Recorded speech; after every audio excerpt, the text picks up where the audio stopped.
Ini ang Digicast Negros X, ang top 10 nga balita sa Negros Island region ang amon idulong sa inyo. Kagyaring aton top story subong nga adlaw, July 31, 2025. Lapsag naging bilin sa kilid suba sa Bago City, temporaryo nga ginatatap sa crisis center sa syudad. Israeli Consul nagbisita sa haya sa Negrense caregiver na si Leia Mosquera, bulig, ginpasalig. Balay nga wala ginaistaran, narusdak matapos ginpangahuyan sang kawatan. Mga evacuee sa Canlaon City, nagsugod sa pagpinauli kasunod sa pagdubo sa Alert Level 2 sang bulkan. Kat sa Good Vibes, Bago City Softball Team may 3 kadaog sa Little League World Series Seniors Division sa Delaware, USA. Kinatanan sa Digicast Negros X.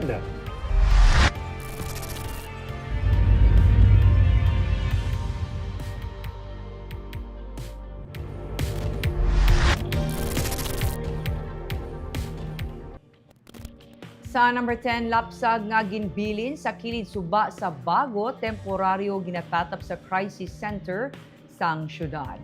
Magalawig sang Carabao ang isa ka mangunguma sang iya makitaan ang bag-ong bunag na lapsag nga ginbilin sa kilid sa suba sa Barangay Tabunan, syudad sang Bago, Lunes sang aga, Hulyo 28. Wala sang bayo kag ginakagat sa mga subay ang lalaki nga lapsag sang siya ang makitaan. Gindala ang baby boy sa barangay antes siya gin-turn over sa crisis center sang Bago City Social Welfare and Development Office, kundiin siya temporaryo nga ginatatap. Kahapon Miyerkules, gindala sa City Health Office ang lapsag para sa iya immunization. Ginatawag nga Moises sa mga personnel sa crisis center ang lapsag, bangod siya ang nakitaan sa suba. Suno kay Bago City Mayor Marina Havellana Yao, magasapo siya sa CSWDO kung ano ang mga tikang nga dapat himuon sa lapsag. Nagpasiguro ang alkalde nga may pasilidad kag personnel ang crisis center agud temporaryo nga mag-atipan kay Baby Moises. Ang CHO ang magahatag man sang tanan nga check-ups kag immunization sang lapsag. Hopefully, God willing, mabutang ko siya kung hindi siya na dapat ibutang. And really praying that this baby will have a bright future someday. Magkaluyan, mabutang ko siya sa hindi siya dapat mabutang.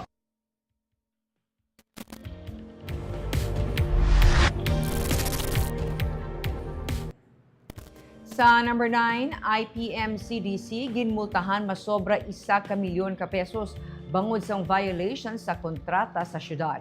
Mayor Greg Asataya nagsiling nga dapat sundon sang kumpanya kung ano ang nakasaad sa kontrata.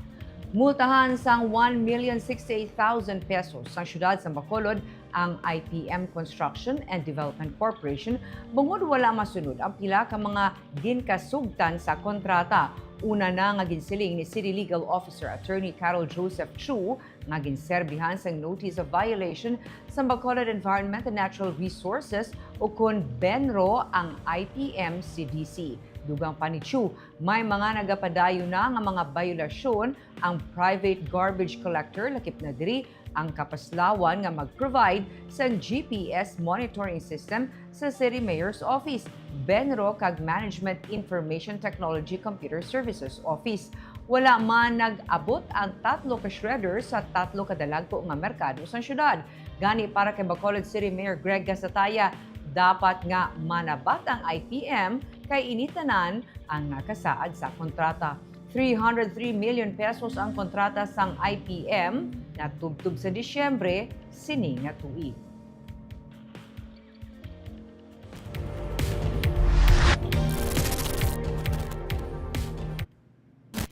Sa number 8, personal nga nagpadulong sang Miyerkules ang Israeli Consul sa probinsya para magapalapot sang pag-unong sa kalisod sang pamilya Mosquera sa pagtaliwa ni Leia nga isa ka caregiver sa Israel. Sa haya ni Leia sa ilang balay sa San Enrique, nagpadulong si Israeli Consul Moti Cohen, upod ang mayor sang San Enrique, Gilson Tubilyara, kag tiglawas ng Overseas Workers Welfare Administration kag Department of Migrant Workers. Siya ang nag-istorya sa pamilya ni Leia. Pero antes pa man siya ang nagpadulong sa pamilya ni Mosquera, nagbisita man siya kay Governor Eugenio Jose Lacson sa provincial capital. Sa interview sa media kay Consul Cohen, iya ginsiling nga magabato ng pamilya ni Mosquera sang assistance kag benepisyo kangay man sa mabaton sang isa ka Israeli.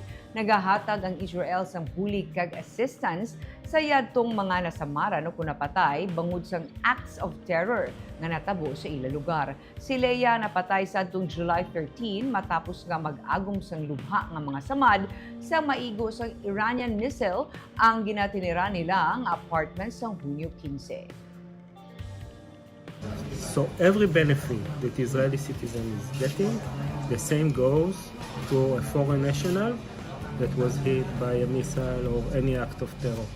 So the state of Israel helped the sister of Leah, May Joy, to come here. The coffin was arrived here. All the bereavement expenses will be paid by the government of Israel, and so much more benefits that we inform the family, and we are, as the embassy, will help them to get. So it's ongoing duty for us, the embassy in Manila, to help them get all the benefits.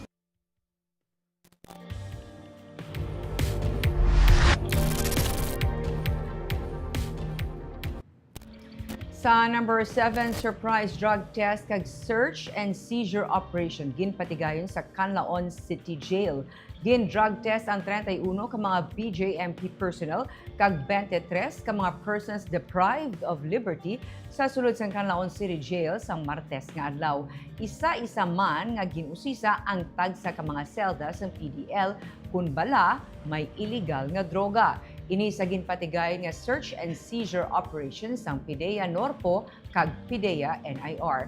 Wala sa man nakita nga illegal nga droga sa mga selda, samtang ang 54 ka mga persona nga gin-drug test ang tanan nagnegatibo sa paggamit sa illegal nga droga. Ini ang kabahin sang pagpanikasog sang PIDEA nga himuon nga drug-free ang custodial facilities.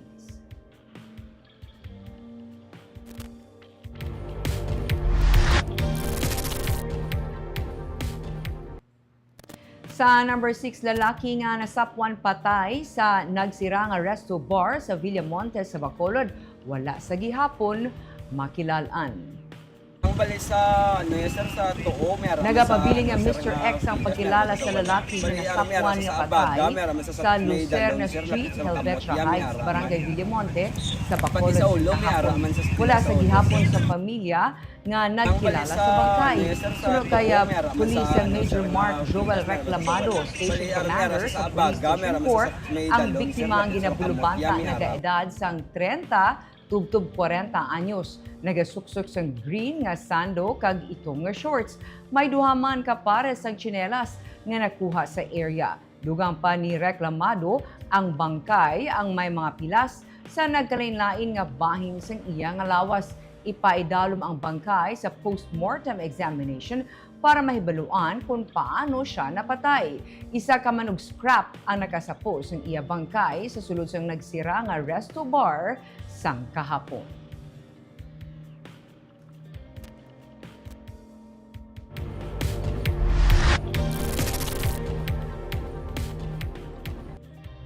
Sa number 5, pedicab driver gintiro sa San Carlos, patay. Naabdan sang pulis nga nagahigda kag may igo sang bala sa ulo ang 30 anyos nga pedicab driver sa San Juan Tunga, Barangay 5 sa siyudad sa San Carlos, Negros Occidental, Miyerkules sang gabi, Hulyo 30. Base sa investigasyon, nagatindog sagwa sang iya balay ang biktima nga ginkilala kay alias Eric sang siya gintiro sa makapila ka beses sang suspect. Rason sang iya kamatayon. Ginsiling ni Captain Rodney Sarona, ang Deputy Chief sa San Carlos PNP, na dakpan sa hot pursuit operation ng suspect nga ginkilala kay alias Leo, 27 anyos, residente sa Barangay Prosperidad sa San Carlos. Nakuhaan ang suspect ng isa ka caliber 45 nga pusil. Suno kay Serona, isa si Leo sa duha tubtub tatlo ka mga suspect nga ginalantaw sa kapulisan nga responsable sa krimen. Sa pahayag sang suspect sa kapulisan, iya gintiro ang biktima bangod may personal nga atraso ini sa iya. Ginpaidalom ang nadakpan nga suspect sa paraffin test sa Provincial Crime Laboratory sa Bacolod City agud mahibaluan kung siya ang nakapalupok sang pusil. Samta ang na-recover nga armas luthang ang gindala sa Negros Occidental Police Firearms Unit para sa ballistic examination. Sunod sa background investigation sang kapulisan, gikan ang biktima sa Manila kag nagbalik lang sa San Carlos, apa ang suspect ang may record nga involbado siya sa isa ka shooting incident sa San Carlos sadtong tinalikdan nga tuig.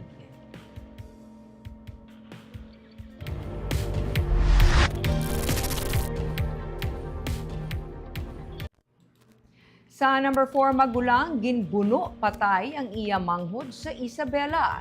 Naghalin sa isa ka birthday party kag nag-inom-inom ang mag-utod nga nagaedad 38 kag 42 anyos. Apang sa ila pagpauli, sila nag-inaway nga nagresulta sa kamatayon sa manghod. Nabunaan sa magulang ang iya manghod sa Dughan sa Sitio Pasto, Barangay Camp Clark sa Panuas ng Isabela, Negros Occidental, Miyerkules ang gabi, Hulyo 30. Gindeklarar nga dead on arrival sa Ignacio Arroyo Memorial District Hospital ang manghod nga si alias Angelo. Samtang nagpalagyo naman ang magulang nga si alias Warren. Ginsiling ni Pulis sa Major Joseph Patirdas ang hepe ng Isabela PNP updanay nga nag-inom-inom sa isa ka birthday party ang mag-utod kag suno sa isa nila kamigo nga upod ginakulit sa manghod ang iya magulang samtang sila ang papauli na. Base sa investigasyon, makapila ka beses nga ginalsa ka ginlampos ang manghod ang iya magulang tubtub nga sang ulihi nga pagbangon sang magulang iya ginbuno ang manghod kag naigo sa dughan.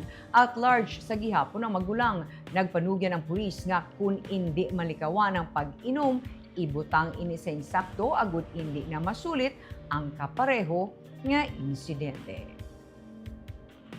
Actually, always ni gani ko katulog. Yung suspect sila balay, kayo parang gaya man ng manghod. Galing guro na yung pito lang dito, tungkol nakainom. Tapos galalisay, kulti lang naman ang natabo. Sa mga nabukid nga bahin, so hindi kin madula ang ilang pagka inabog hindi pagkitsindihan. Hasta malabot na sa mga Sa ako panumdam na ako mas mayo, likawan ang pag-inom, no? O kung mag-inom man, ibot lang sa insakto, no?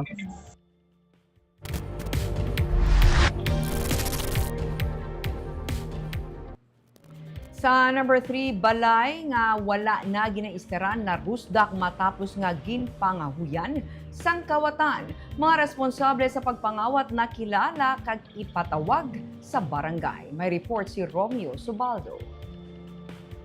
Wala sang buhawi, wala sang bagyo, pero narusdak ang ini nga balay sa may Luzuriaga Street sakop sa Barangay 29 sa Bacolod City. Ang rason, hindi kalamidad kundi kawatan. Ginamat-amatan pangahuyan ang ini nga balay nga wala sa may naga-star. Mga haligi, salog, pati atop ginpang amat-amat kuha, tubtob nga narusdak na ang iban nga porsyon sang balay. Suro sa nagaserbi nga caretaker sang balay nga si Anale Di Justo, maayo lang kay wala marusdakan ang mga nagapangawat sa sulod. Isang una tarong para di. Oo, ti amat-amat na wasak. Ti kapila na sila warningan. Isang uli, kay na abdan pang ito na rusdak na ilagay wala sa mga rusdak. Barusdakan. Oo, bali na mga kaoy, yung dala to sa makapuan. Ang ginakakulbaan nila nga base may mga kabataan nga masayo sa sini nga balay kag matiphagan sa tuanay. Hindi ini masudlan pero sa sige-sige nga kinawatay nabuksan na ini kag pwede masudlan sang bisan sino. Balantayan man kay base mahabuyan sang kalayo ang balay kag halinan sang sunog. May mga balay nga nagatapik sa likod sini. Mamagina lang tao, di delikado siya katama. Oo, amo na ginakulbaan ko tigin pawalo ko na tong sekretarya ni sir. Kay kadelikado, basi lama kag tapos kung itsakan sa kag masunog. Pwede man siya mag-cause ng fire. Di ba? Saksi man ang iban nga mga residente sa amat-amat nga pagpangahoy sa balay. Pero sobra-sobra na kuno ang kinawatay nga pati ang balay na rusdak na. May kasulod na din eh. Ginamatamat nila, pangawian. Kutob sa mga nagaparking sa tubangan sa balay, nga nakadipara nga nagakahulog na ang atop, nagalikaw na lang kay delikado. May duha ka mga tao nga naabtan sa balay kay inasang aga nga nagapangawat. Ang isa nakapalagyo, ang isa naabtan sa akto. Ilaman gin pahibalo ang tag-iya sa propiedad parte sa insidente sang kinawatay. Ang caretaker kag ang ginatudlo nga kawatan natala na magatubangay sa barangay kag ang iban nga mga kahoy nga wala makarga sa kawatan. Yara na sa paghinakop sa Police Station 1 sa Bacolod City. Romeo Subaldo para sa Digicast Negros.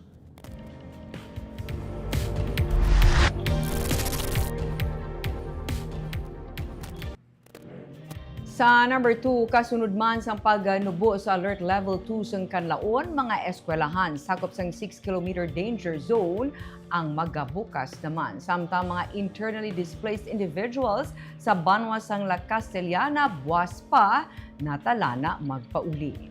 Ginsiling ni Regional Task Force sa Kanlaon Head, Raul Fernandez, nga ang 8 ka mga eskwelahan sakop sang 6-kilometer extended danger zone ang magabukas man.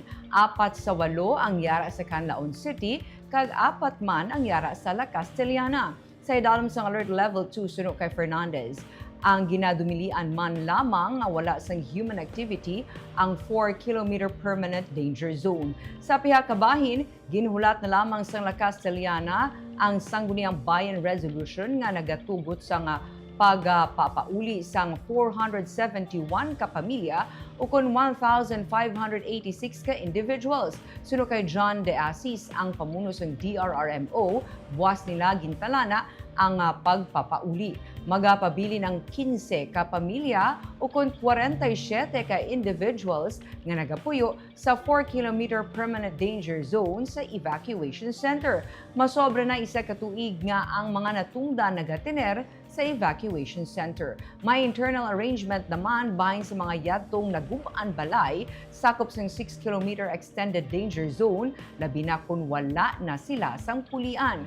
Ang sa bahin sang La Carlota, suno kay Mayor Jose Luis Landoni, magasapol pa sila. Wala pa sang patod nga petsa kung saan o magpauli ang evacuees, labi na nga luyag man nila maplastar ang tanan bangod hindi manegar nga mayara sa mga nagubaan na sang balay. Mga masobra sa 200 ka pamilya ang gin-evacuate sa La Carlota. Ang sa Bago, suno kay Fernandez, may plano man ang pagpapauli sa mga nagapuyo sa Barangay Ilihan. Pero as of press time, wala malambot ang DRRMO ang sa status sang evacuees. So they will be allowed to reopen a certain school? Yes, oo. Hindi naman silang mag-open na. Yun yan kanong kapo ng DepEd. Kasi yung naman, ang prohibition naman natin is under alert level 2 hanggang 4 kilometer permanent danger zone. So beyond that, pwede na yung balik sa normal activities yung mga tao. Tomorrow ang mag-resignate niya August 1 after kagina session from the municipal council to the move back na. Oo, kasi long yung kinalongin na pagyapas level 2 mo. So nag-rat na git kay tungod nga data na itibok nga bulletin.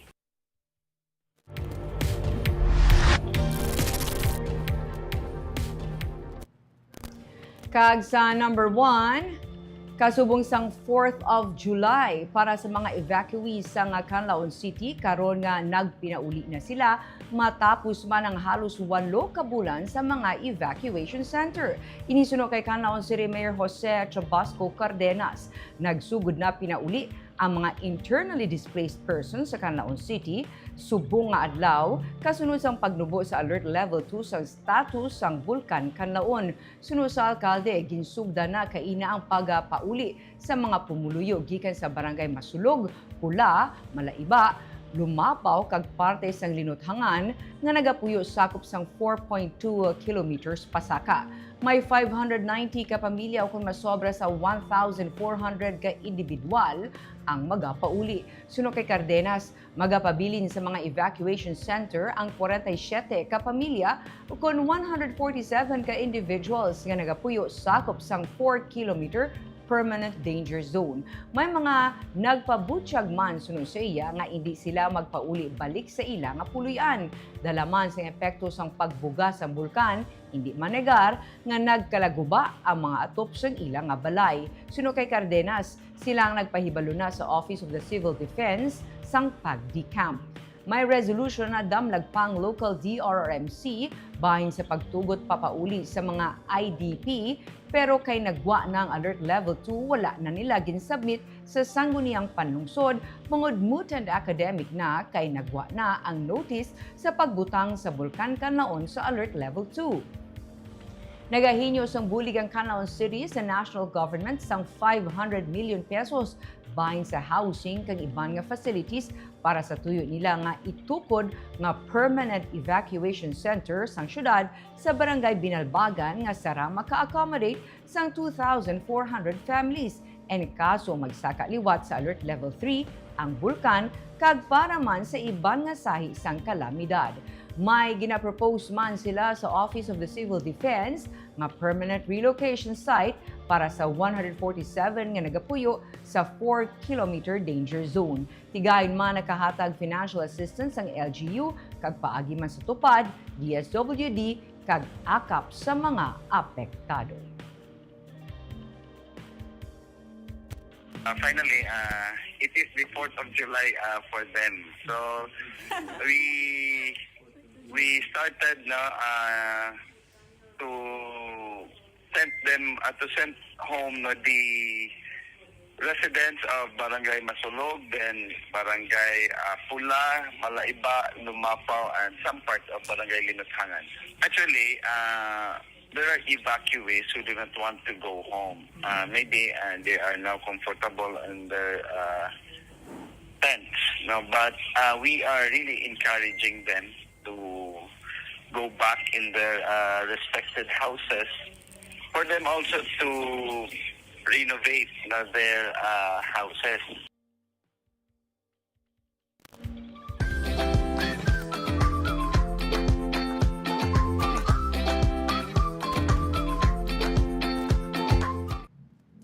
Sa Good Vibes, may tatlo na ka mga wins ang Bago City softball team nga naga-represent sa Philippines kag Asia Pacific sa Little League World Series Seniors Division sa Delaware, USA.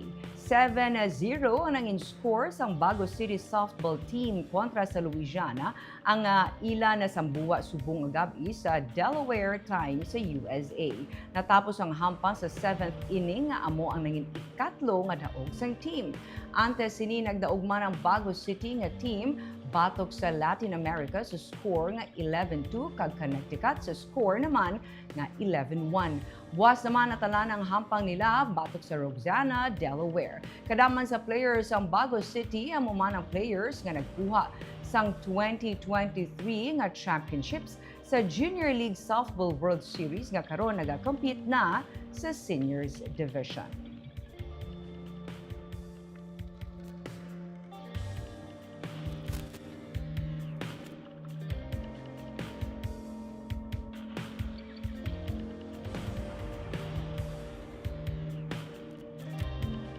Kagitang naga-shout out sa aton nga mga live nga viewers kay RF Diamond. Good afternoon, Digicast Negros X and staff. More power sa inyo tanan.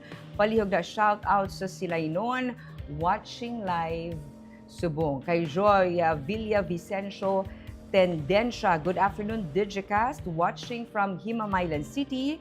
Pa-shout out gid ka si AJ Boy kag Papa Gary kag Manang Abi nga nagalantaw. May hapon sa inyo kag Raxo Onir, hindi ko kabasa sang sugpon. Maayong hapon Digicast Negros watching from Ilocos Norte. Kag of course kay Sir Nene Grande ato ni siyang avid follower kag kay Jubea Yap Janela. May hapon Digicast watching from Baguio City. Kagamuya to ang top 10 stories of the day. Tubtubwa. Ako si Barbara Mijares. Maying hapon.